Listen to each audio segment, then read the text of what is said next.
Hello, Pranam, and welcome to the valedictory session of this e-summit. We hope that in the break you've had a chance to refresh and rejuvenate, and that you are excited to delve into yet another power-packed session. And we have a great final session for you today. And so we'll, through this session, be listening to, firstly, Mr. Aigars Rostovskis-ji. He's the head of the Latvian Chambers of Commerce, and we're so privileged to have him with us today. And he'll be talking on the topic of trade, business, and tourism.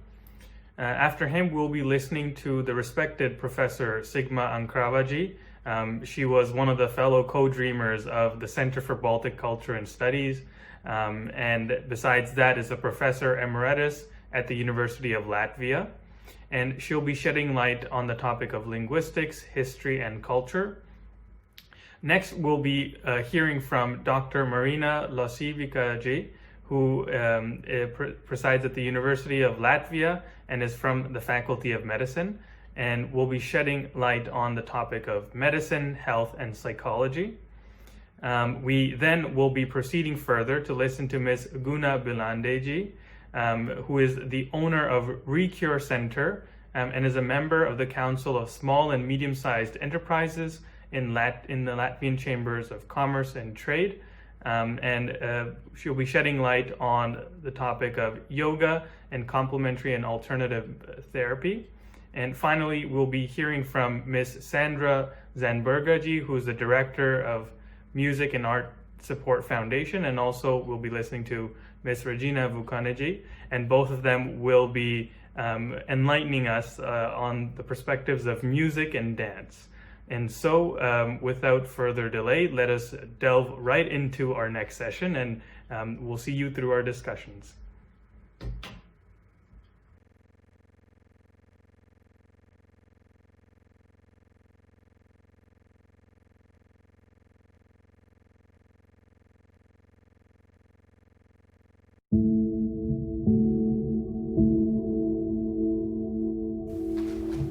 Good afternoon, dear colleagues. First of all, thank you for this invitation to participate on your conference, discuss about Latvian and Indian relationship through the personal bond. And of course, special thanks for Professor Chennai Pandya for this invitation.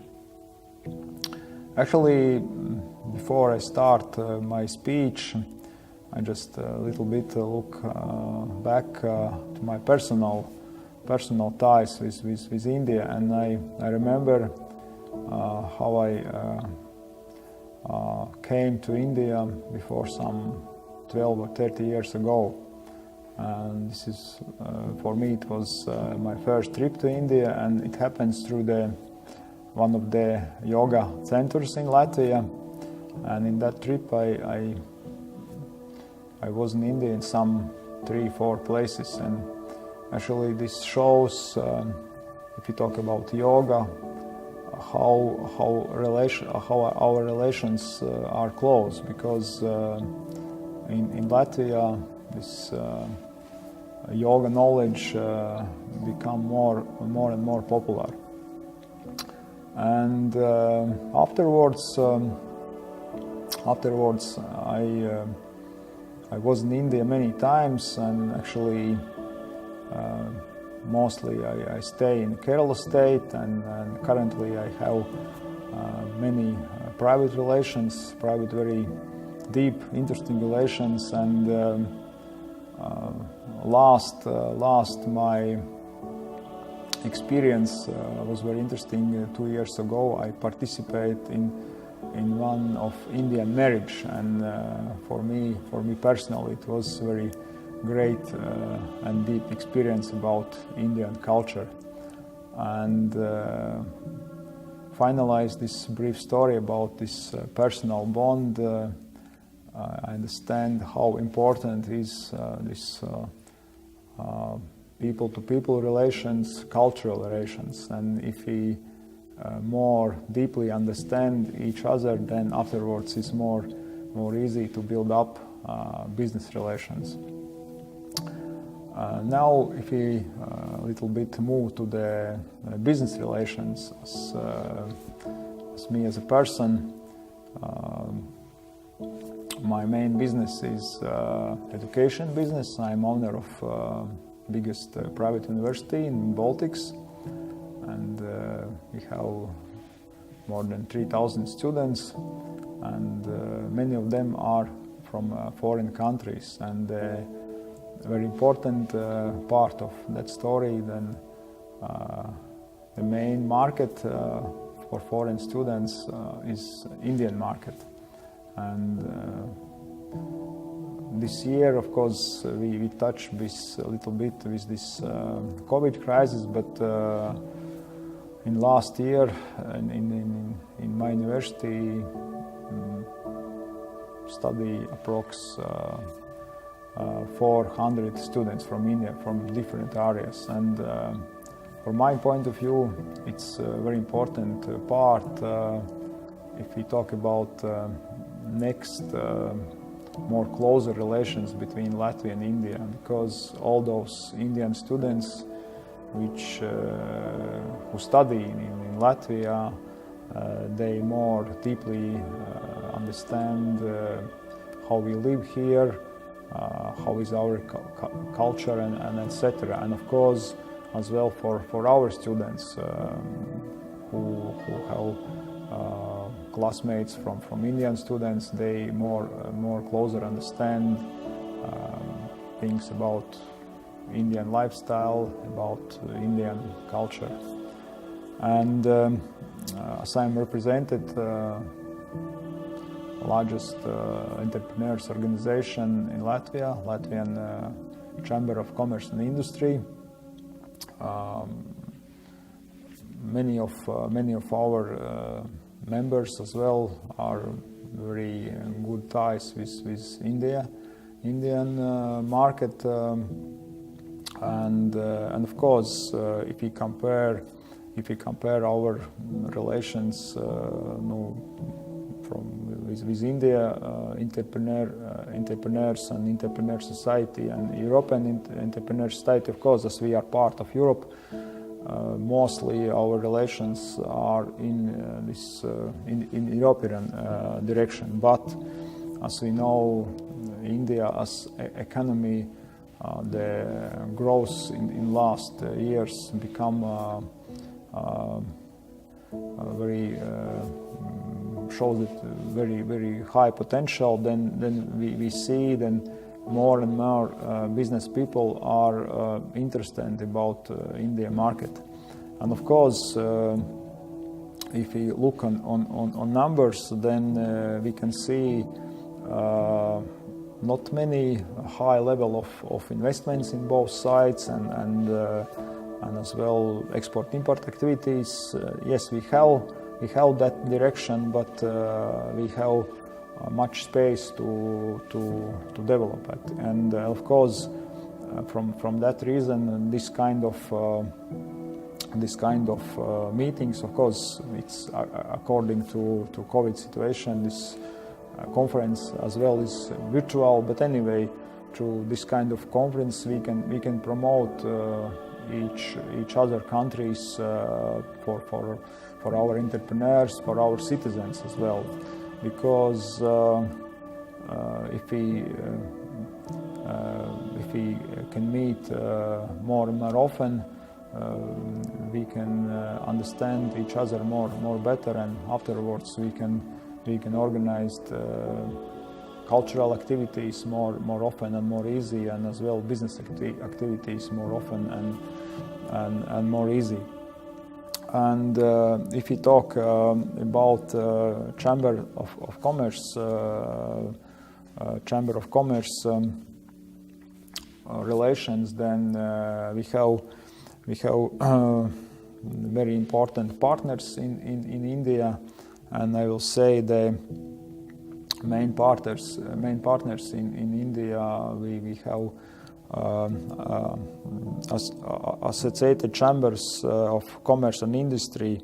We call it ASSOCHAM, yeah. And And according to ASOCHAM invitation, some few months ago, I personally participated in one of the conference, which was about how we sharing about experience how we in Latvia manage this COVID crisis, and at the same time there was of course, as they was organized by ASOCHAM, there was many experienced stories about how in many Indian states they manage this COVID crisis, and as well this sharing of information, it's very important part. And actually today, as we see worldwide, this second wave of virus is spreading off, then it's very important to share this experience, how exactly we manage this situation currently, and how it happens, for example, in India. And once again, this kind of conferences are very important, and I hope then after some maybe year, maybe shorter time, we can meet in real life, because from one side these virtual conferences are more easy to organize, maybe because for example, if today I will be part of conference in India, then maybe some few days ago I get the tickets. I was getting the tickets and fly to the India and stay there. Of course, there are many benefits because always in conferences we have this main program of conference, but afterwards we can meet on informal way. But on the other hand, today I can speak my brief speech in this conference from Latvian Chamber office, and I don't know, after some 1 hour I can participate in other conference. But anyway, this more closer and more deeper this people relations are very, very important. Yeah, and finally I will say once again, thanks a lot for this invitation, and then I want to say many thanks for Indo-Baltic Federation of Culture and Committee and Culture and Commerce, because they are very supportive for our relations, and it's always very, very important then concrete people are promoting these relations, because if somebody is proactively pushing this our relations, then afterwards some maybe people who are not involved so deep in these relations, they slowly will join us, and this our commune, which is linked between Latvian and Indian relations, will become more wider, and after this moment, our relations become more successful and bring benefits for our societies. Once again, thanks a lot for this invitation and be a part of this important conference. Thanks a lot. Thank you.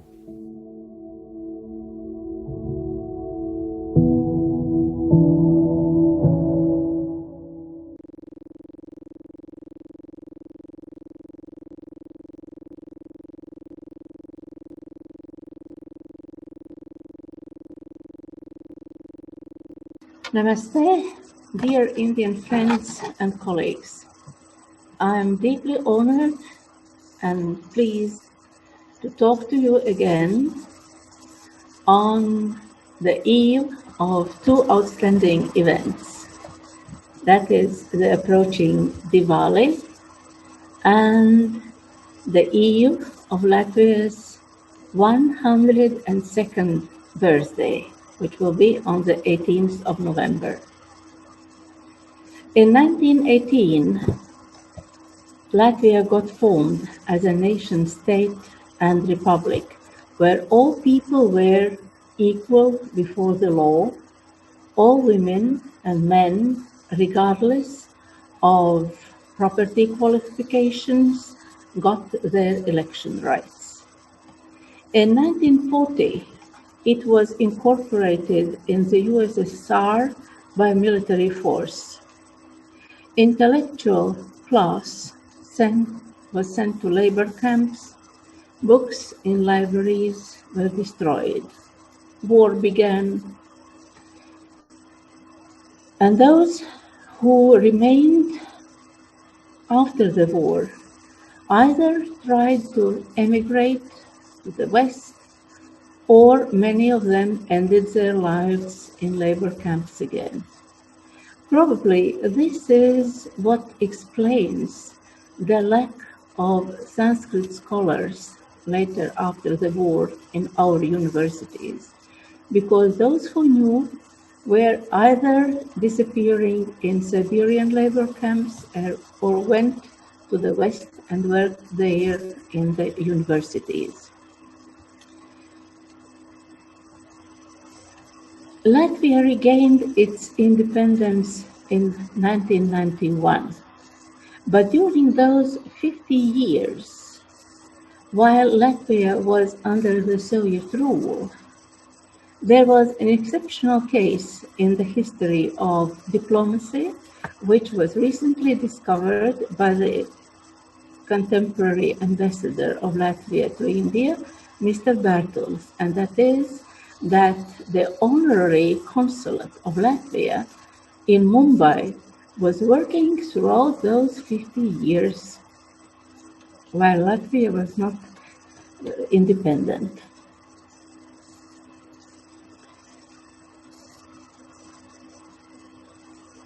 I want to go back to certain issues that are probably important for our cooperation. First of all, I would like to congratulate Dr. Chinmay Pandya on receiving the honorary doctorate from the University of Latvia this year.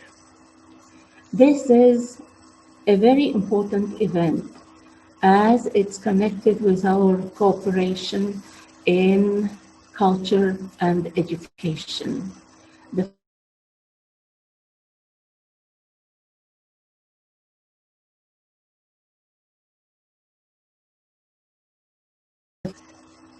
Of it. At present, there are around 3,000 Indian students studying in Latvia, and some of them find life here quite difficult. There are two reasons for it. One is that our climate is harsh and friendly for humans, and if a person comes from such a paradise as India, where the climate is open to human, when it's warm throughout the year, in most cases and in most places of India, then to suddenly find oneself in a place where you can spend at utmost 2 or 3 months in the open air in the year, it is quite frustrating. And this is why the local population very often is regarded as unfriendly and introvert. Yes, we are one of the most introvert nations of Europe. Probably those living to the north from us, Norwegians, Swedes, Finnish, are the same type of people. And again, the reasons might be simply quite objective, because the nature itself dictates that we spend most of the time inside walls, in our houses, in our families, and so on. Traditionally, Latvian people have never lived in villages. People had separate farms, manors, whatever you call manor houses. And the idea is that the neighbors should be seen, maybe, but that's not a must, but they shouldn't be heard. And of course, nowadays, people still very much feel the same. This is a kind of inborn quality already. This unfriendly weather, climate conditions have turned us into quite unique in the sense that we regard sun as a female deity, the one who nurtures us all, and moon as he, a male deity. A male deity which appears and disappears in our lives, the same as men. This is not a vulgar or trivial suggestion. I want to speak shortly about the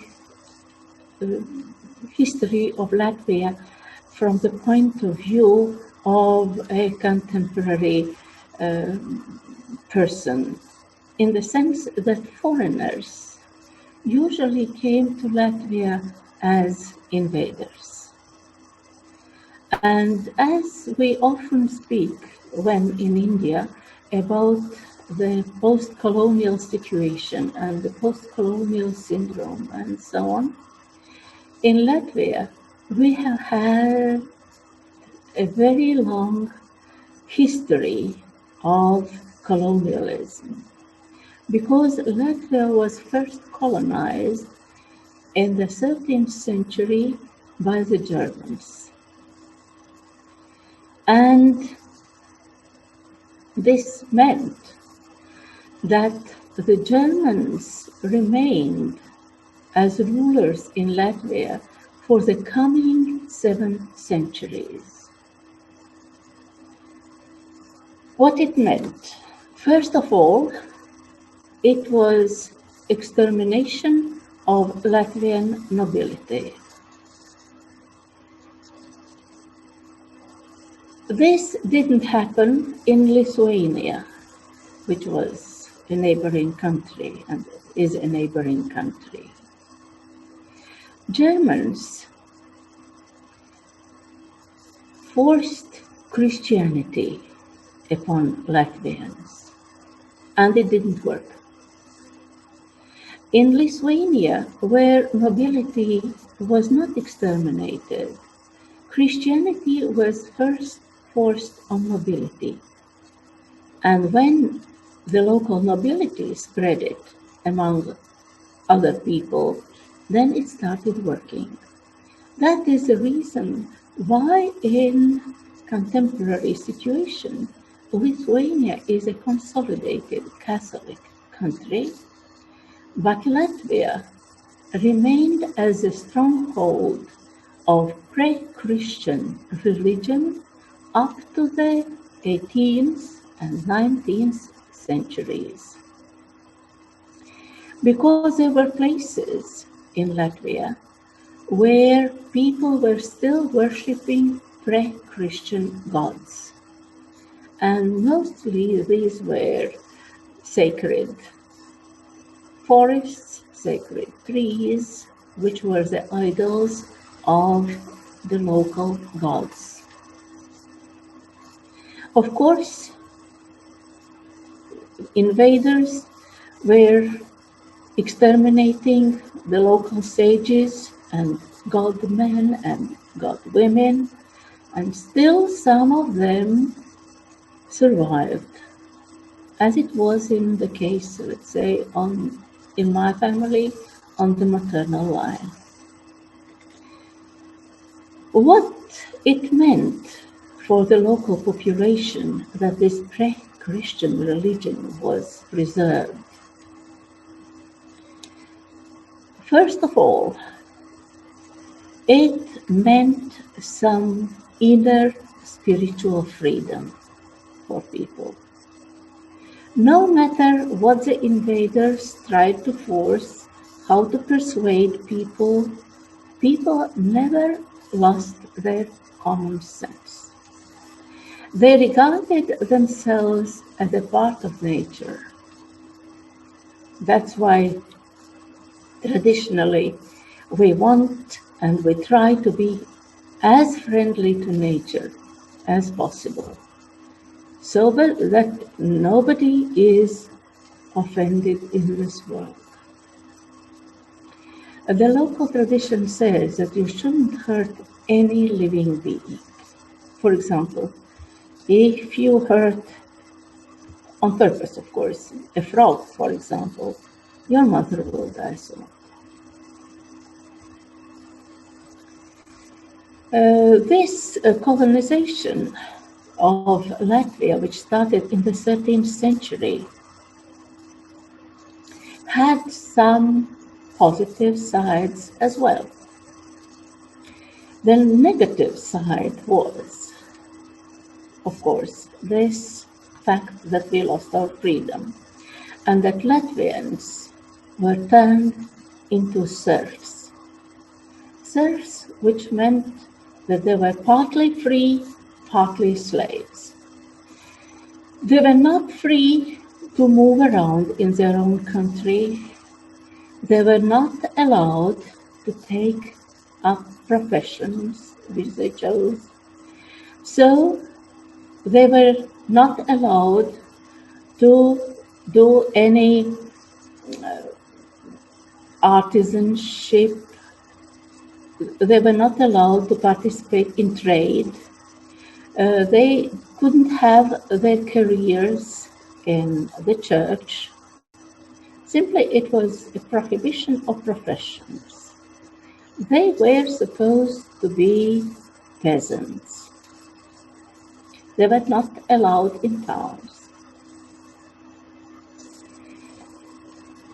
Serfdom became even worse when, in the 17th century, Latvia was incorporated into Tsarist Russia.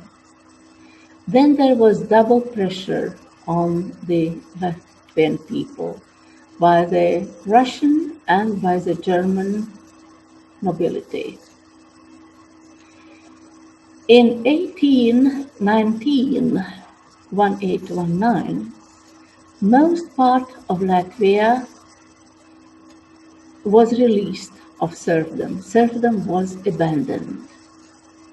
And now, if you come to Riga, you will find it one of the pearls of Art Nouveau style, which was flourishing in Western Europe around the end of the 19th century, the beginning of the 20th century. This is what happened when the local population, which was artificially kept away from education, got educated and developed and presented their talents.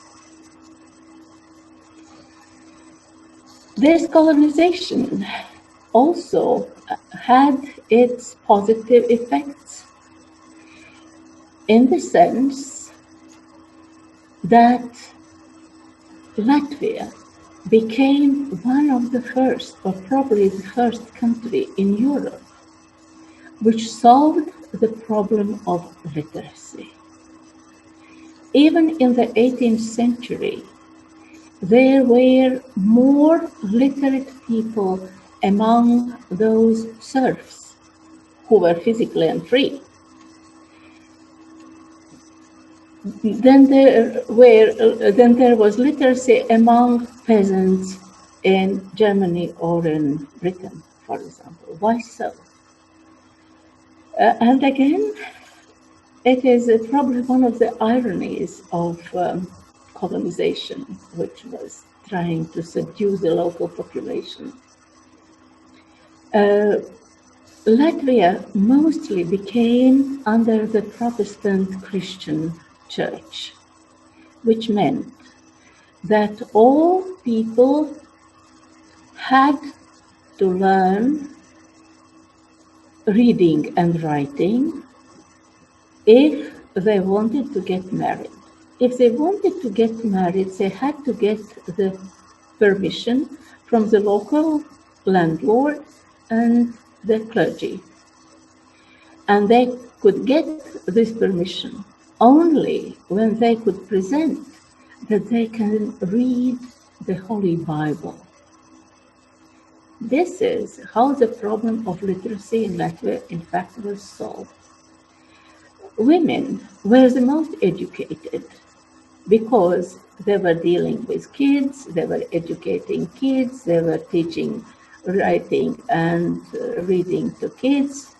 And so in the 18th and in the early 19th century, well, the problem of literacy was solved in the country.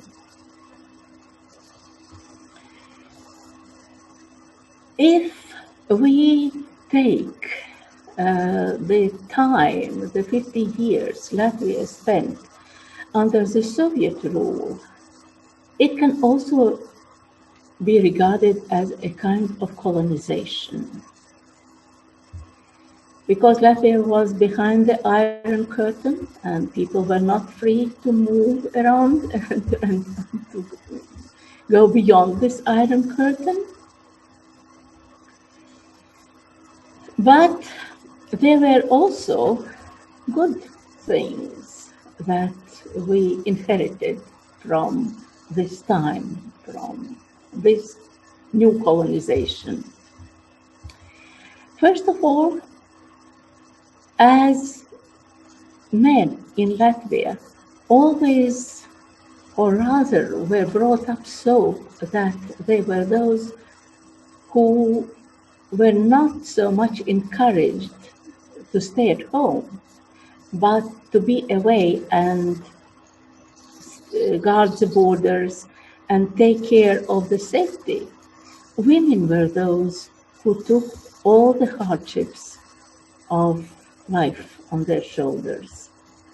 And in the Soviet times, women got equal wages with men, and so this tradition has been preserved up to this very day. All the professions for women were open at that time. Partly and mostly it was because men were exterminated in the 20th century, a great deal, a big part of men. Because in Latvia, for example, men were exterminated in 1905 during the First Revolution.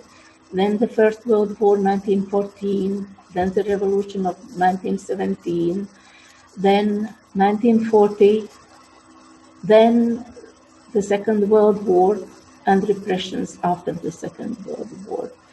So women were having possibility to work in any field they wanted. State provided medical care and education free of charge. And one more tradition, there were no more dowries before the Second World War, though limited, but still people were thinking about this material side of life. Now, it's all gone. There are many other things we might talk about and think about, but as India is still referring to the post-colonial discourse, and so are we, I think we still have much in common to think about and to consider about and talk about. And let's hope in the future, after we have survived those challenging times, we shall have a possibility to do it either in India or here.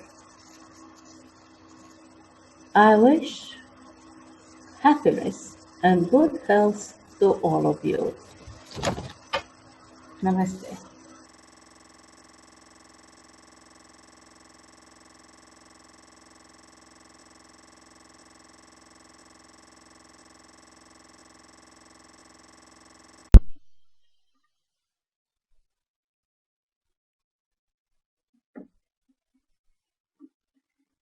Dear colleagues, professors, and friends, let me start my presentation on a special bond between India and Latvia.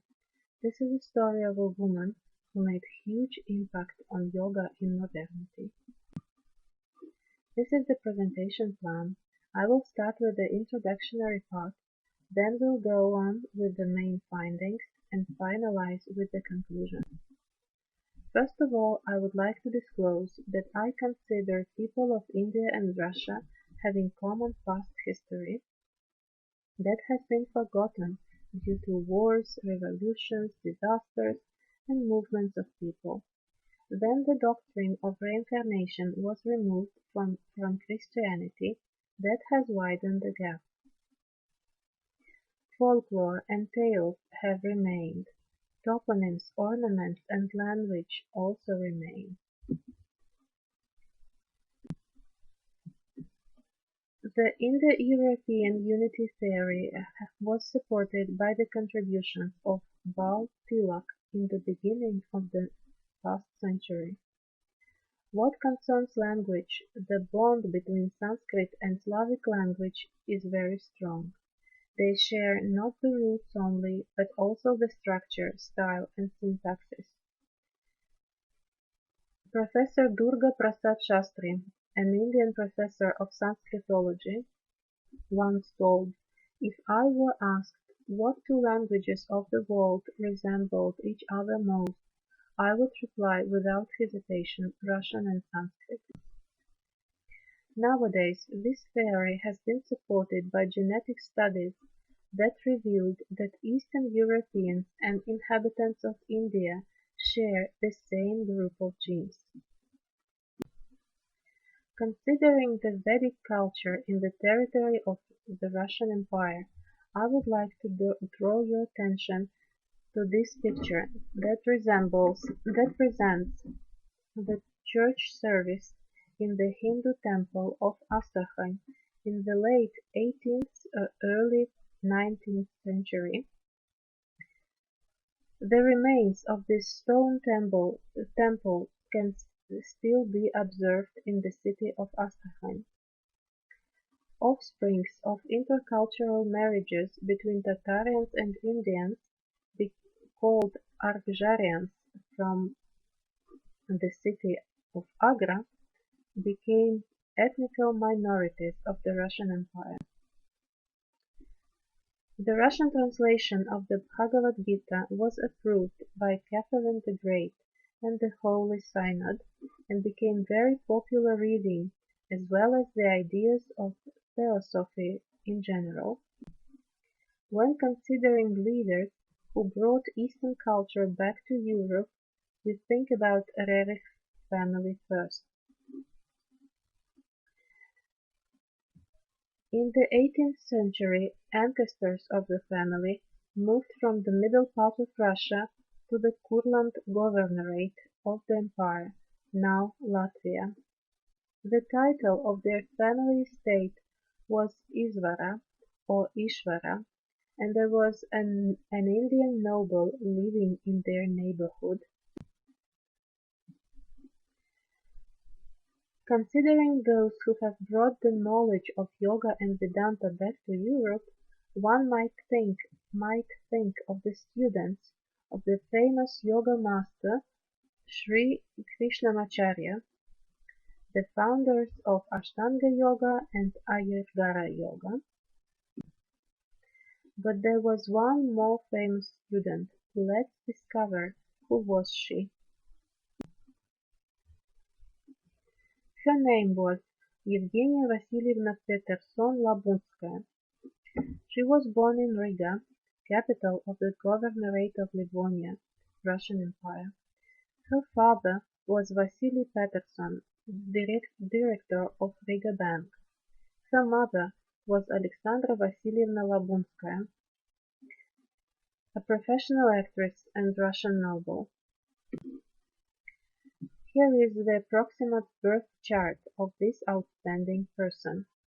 I would like to draw your attention to exalted Venus in Revati Nakshatra, to association of the Moon and Ketu, and the exalted Sun and Mercury. The spouse bhava is probably mastered by Saturn. The girl grew up in trilingual milieu. She was fluent in 3 languages. She was Christian in Orthodox, but for the rest of her life she was carefully keeping her next-to-skin cross with a mysterious date written on its backside. She dreamed about the actress career, was fond of unusual things, and had an inquiring mind. She always followed her intuition, not rules or rational thinking. At the age of 15, she had many troublesome questions about the purpose of life, about what happens after death, why the life expectancy differs so much between people. She was confused and even was about to abandon Christianity. Hopefully, she read a book, 14 Lessons on Philosophy of Yoga, wrote by Atkinson, and the concept of rebirth made things clear and logical for her. She developed a strong intention to visit India in future. She grown up into a charming lady,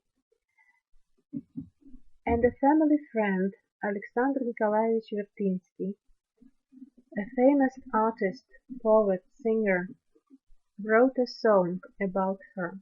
The title of the song was A Young Lady with Caprices.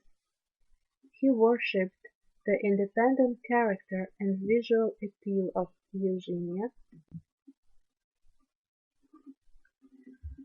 At the time of revolutions and civil war, Eugenie was a student of theatrical school. Her groom missed during the war, and her family had to flee from famine and Red Terror. She got acquainted with the ideas of theosophy.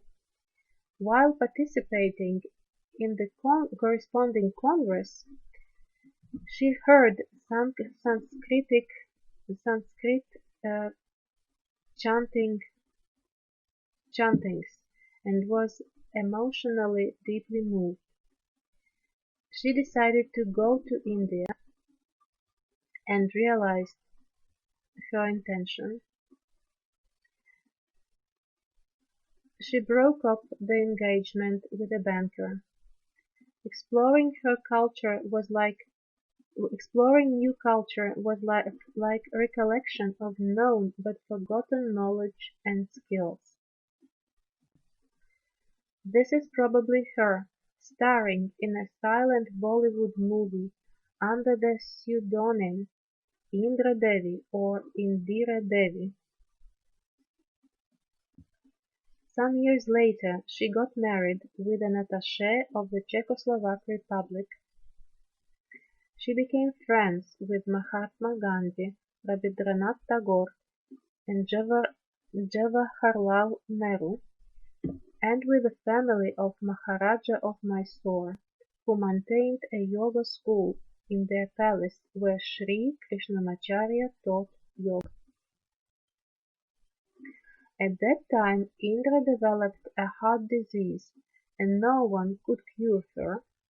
A medical student suggested her to start yoga, She approached Krishnamacharya but was rejected.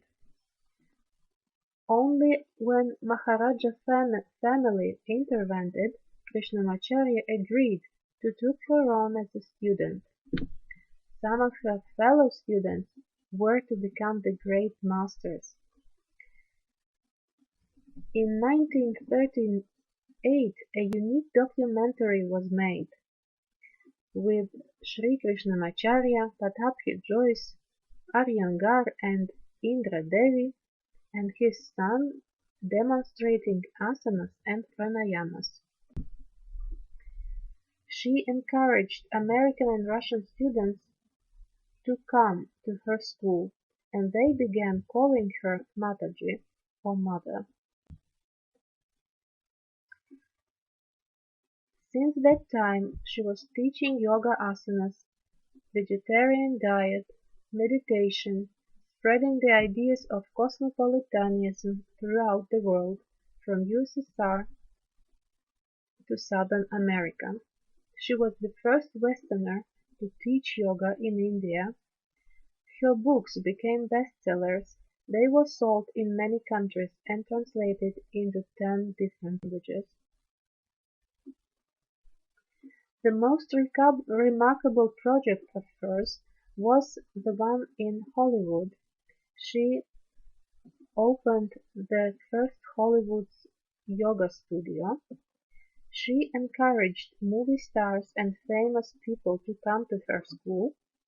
As you can see on the picture, there was a cool spot with friendly atmosphere. In other words, she collaborated with influencers and trendsetters of that time.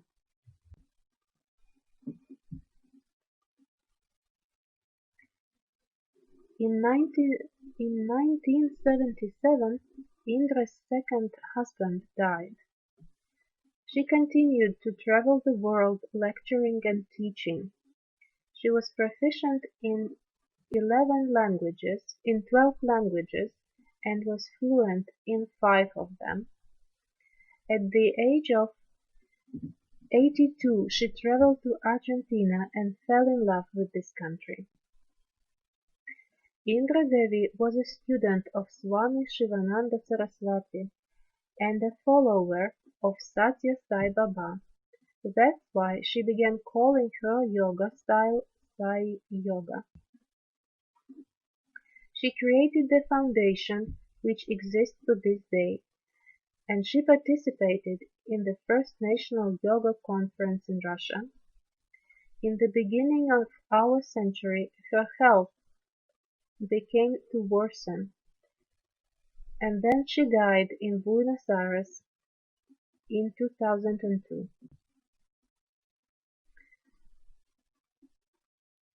These are her statements. I'm Russian, born in Russian Empire, Christian in Orthodox, Eugenie Peterson. My spiritual motherland is India. She believed that she has lived her previous life as a male in southern India. But Argentina is a country I'm in love with. This woman experienced many metaphors throughout her life, and finally she concluded, now I do not belong to any religion or group of people anymore. I'm completely free, just Indra Devi. The motto of her life was, Lord, may thy will be done, not mine. Love and light, the only things one should spread. This is the only cure for all troubles and conflicts, and the main rule of all major religions. Religions split people, while yoga unites them. She was looking forward to see what death looks like. In conclusion, we must admit that there is no precise data on her family, place of residence, and of early school education in Riga, no data on visit to Riga in 1990. There's no locations or sites affiliated with Indra Devi in Riga. Her numerous movies, video documentaries and interviews have not been collected, translated and analyzed yet. And of course there are inconsistent data on her Bollywood period. Finally, in my opinion, Mataji Indra Devi did not practice yoga, she was yoga herself, a link between 3 centuries and the divided, disconnected nations, ethnicities and cultures. This is the list of resources used to construct this presentation. Thank you for your attention. I will be happy to answer your questions.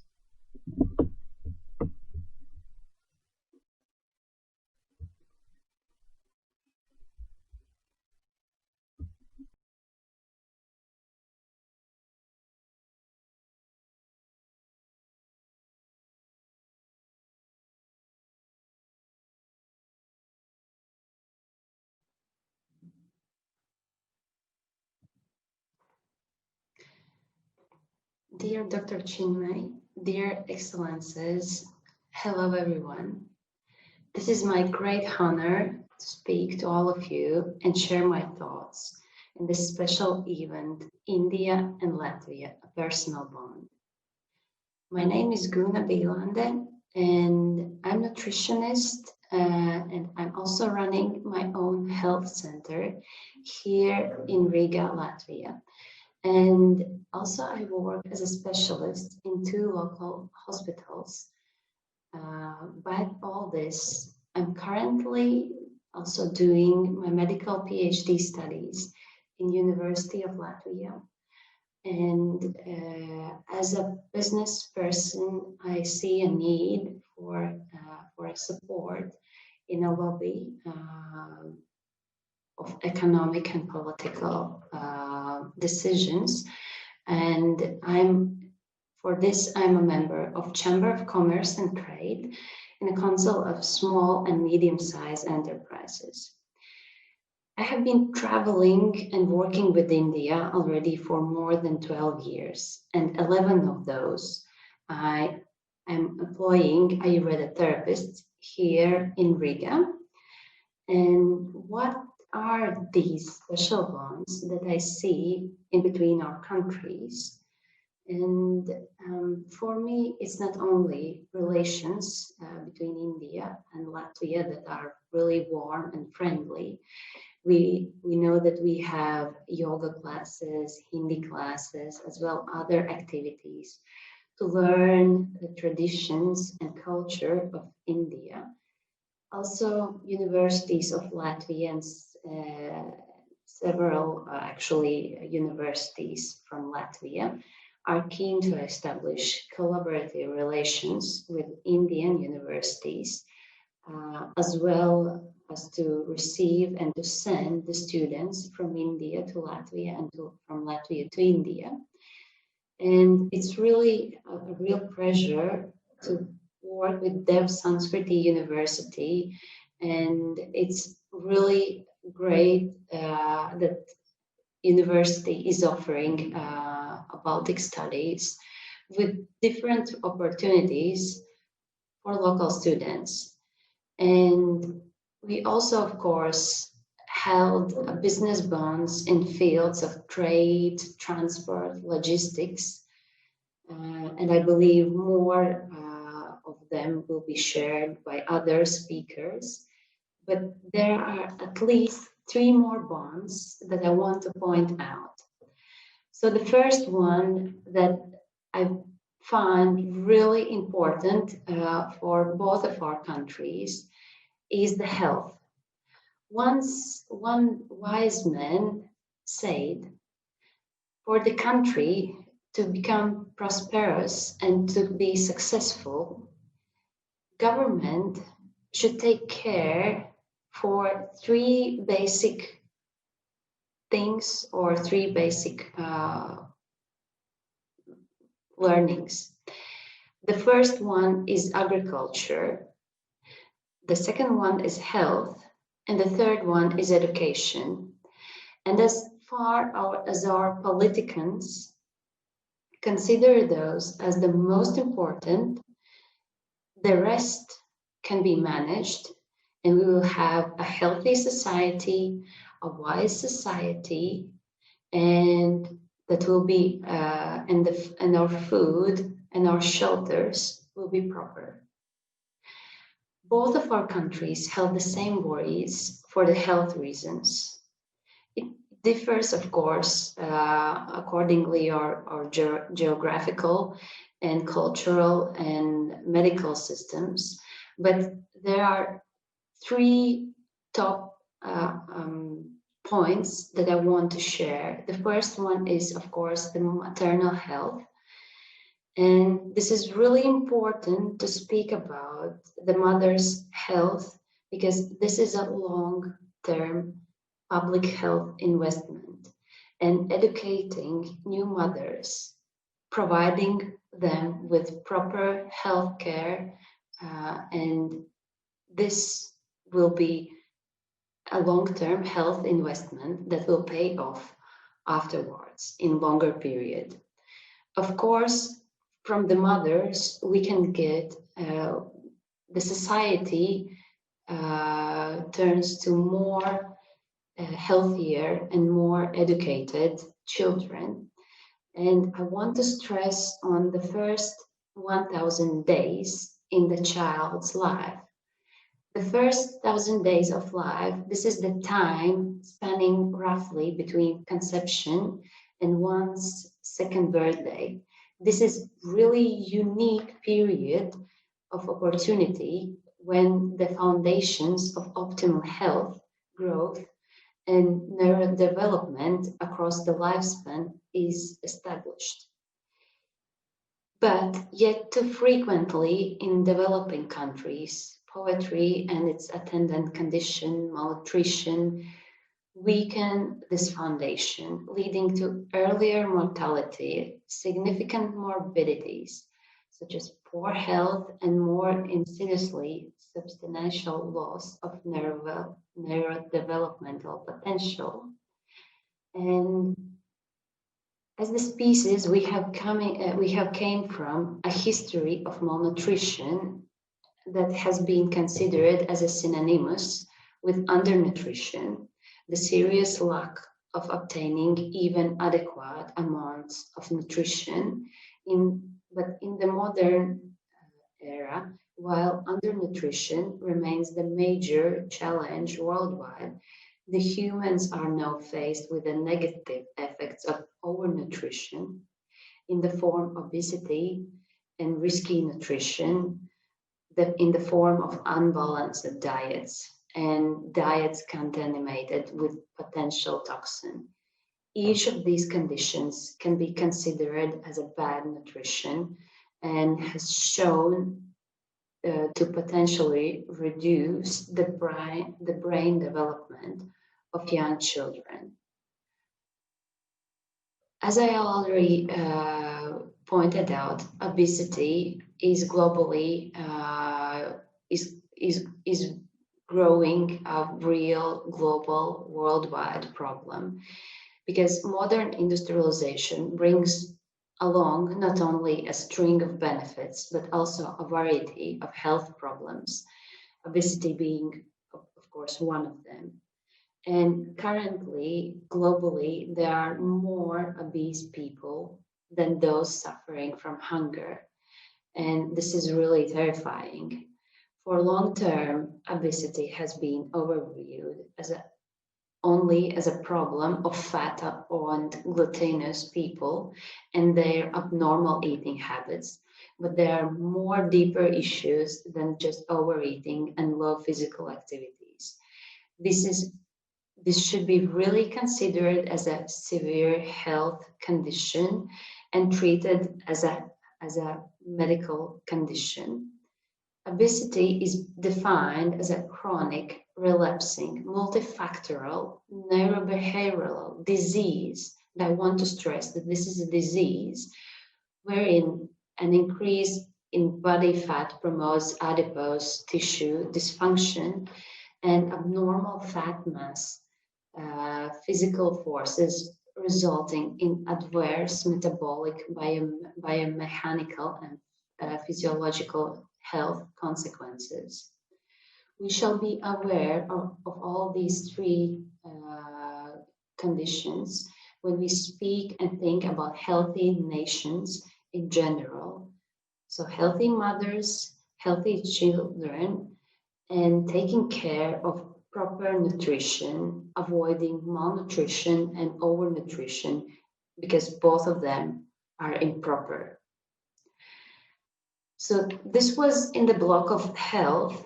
So one more really important bond for me are the local traditions and cuisine. As we know, traditions are those that brings us together. Family feeling, home warmth, these are real values that follows us wherever we go. And we keep them in our heart through the life. And both countries have really deep traditions in family events, in special occasion celebrations. And this is what we really can see on both sides, that we find these special bonds in between our beloved ones and in between our countries with the traditions and culture. What is interesting for me also as a nutritionist, that spices and herbs brings us much far deeper back in a history where we can find relationship between our two countries, because such spices as cinnamon, cloves, pepper, cumin, and others have been used here for many decades. And far much earlier than our governments made official paper signing of collaboration in economical, political, and business spheres, we already had a trade in between our countries. In earlier years, this was occurring in between. There were some other countries in between, but also already then we can follow the notes and the bonds that our countries held. And the last thing, after the health, traditions and culture, is the third. What I want to speak about are women that are owning private business. And this is my real pleasure seeing activities when Indian government is promoting ladies and women to do their own private business. Nowadays, women's role is ever changing, and we can see more women taking leading roles in business organizations and also doing their private business, the same as I do here. So in this increasing presence of women as entrepreneurs has led to change in the demographic characteristics of business and economic growth of our countries. And women-owned business nowadays are playing a prominent role in society, inspiring others and generating more employment and more opportunities in the country along economical development this also brings. And there is need for sustainable growth of women entrepreneurship to promote a balanced growth in the country. I think this is far from opinion that women currently are losing their femininity. I don't think, and I don't believe that this is a truth. I think that this is the way how we are adapting a new skills and adding a women knowledge to promote better future to all of us, to better for all the society. And this is what I really wish to all of us, that the society would be prosperous, healthy, wealthy, and wise. Thank you all for your attention, and I believe that there are more really interesting speakers and themes following after my speech. Thank you once again, and see you on the question and answer session. Thank you.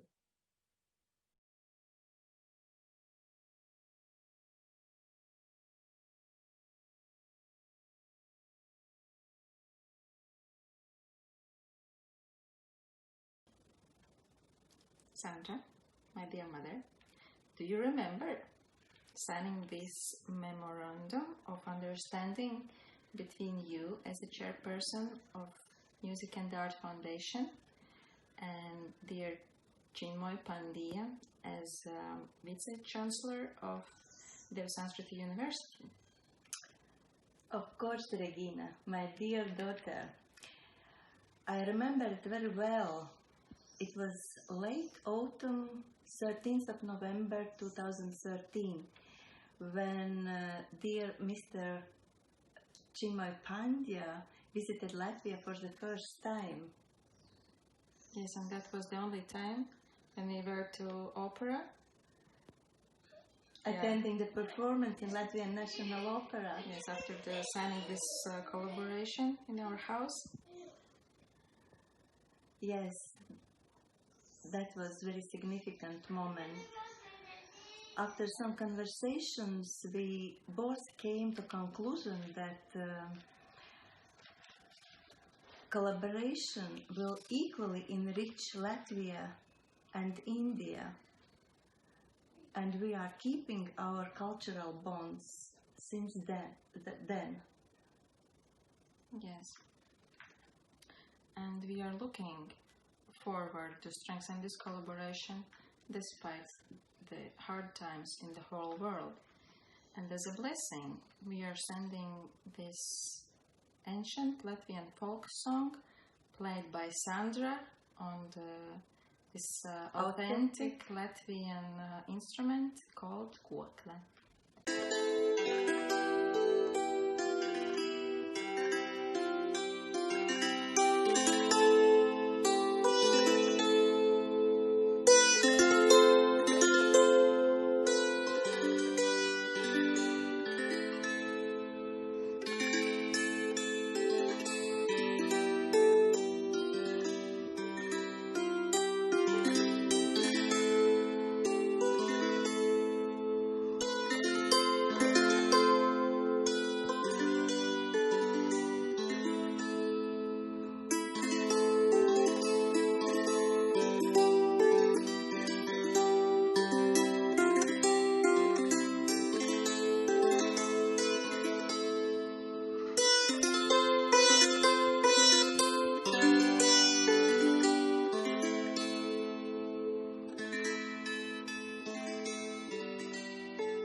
Our deepest gratitudes to our valedictory panel for their wonderful messages and views. And ladies and gentlemen, at this time, we are now at the conclusion of not only this session, but also our 2-day journey. Our e-summit, which was held in celebration of the Proclamation Day of Latvia, has come to a fertile genesis as numerous ideas for increased cooperation and collaboration have been seeded.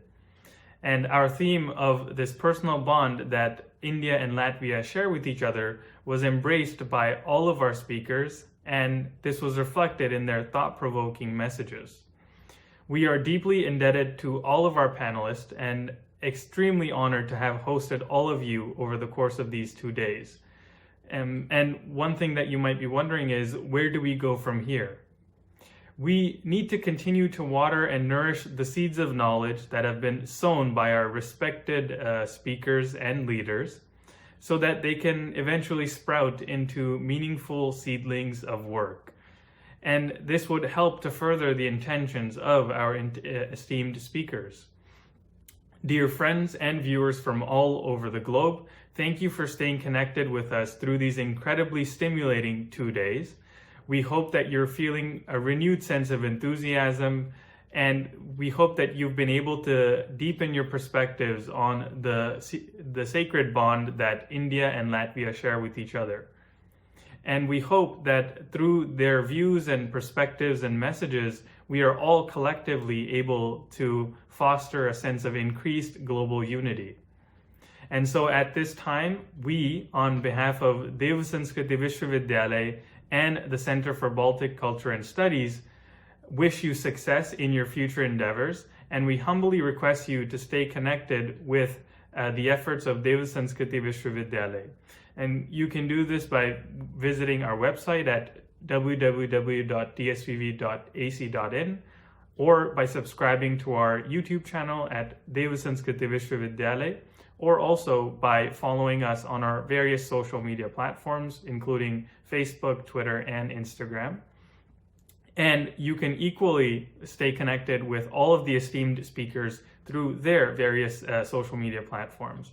And so at this point, we would like to wish you the best of success, and we would like to wish you sincere pranams from Dev Sanskriti Vishwavidyalaya. Thank you so much for staying tuned with us.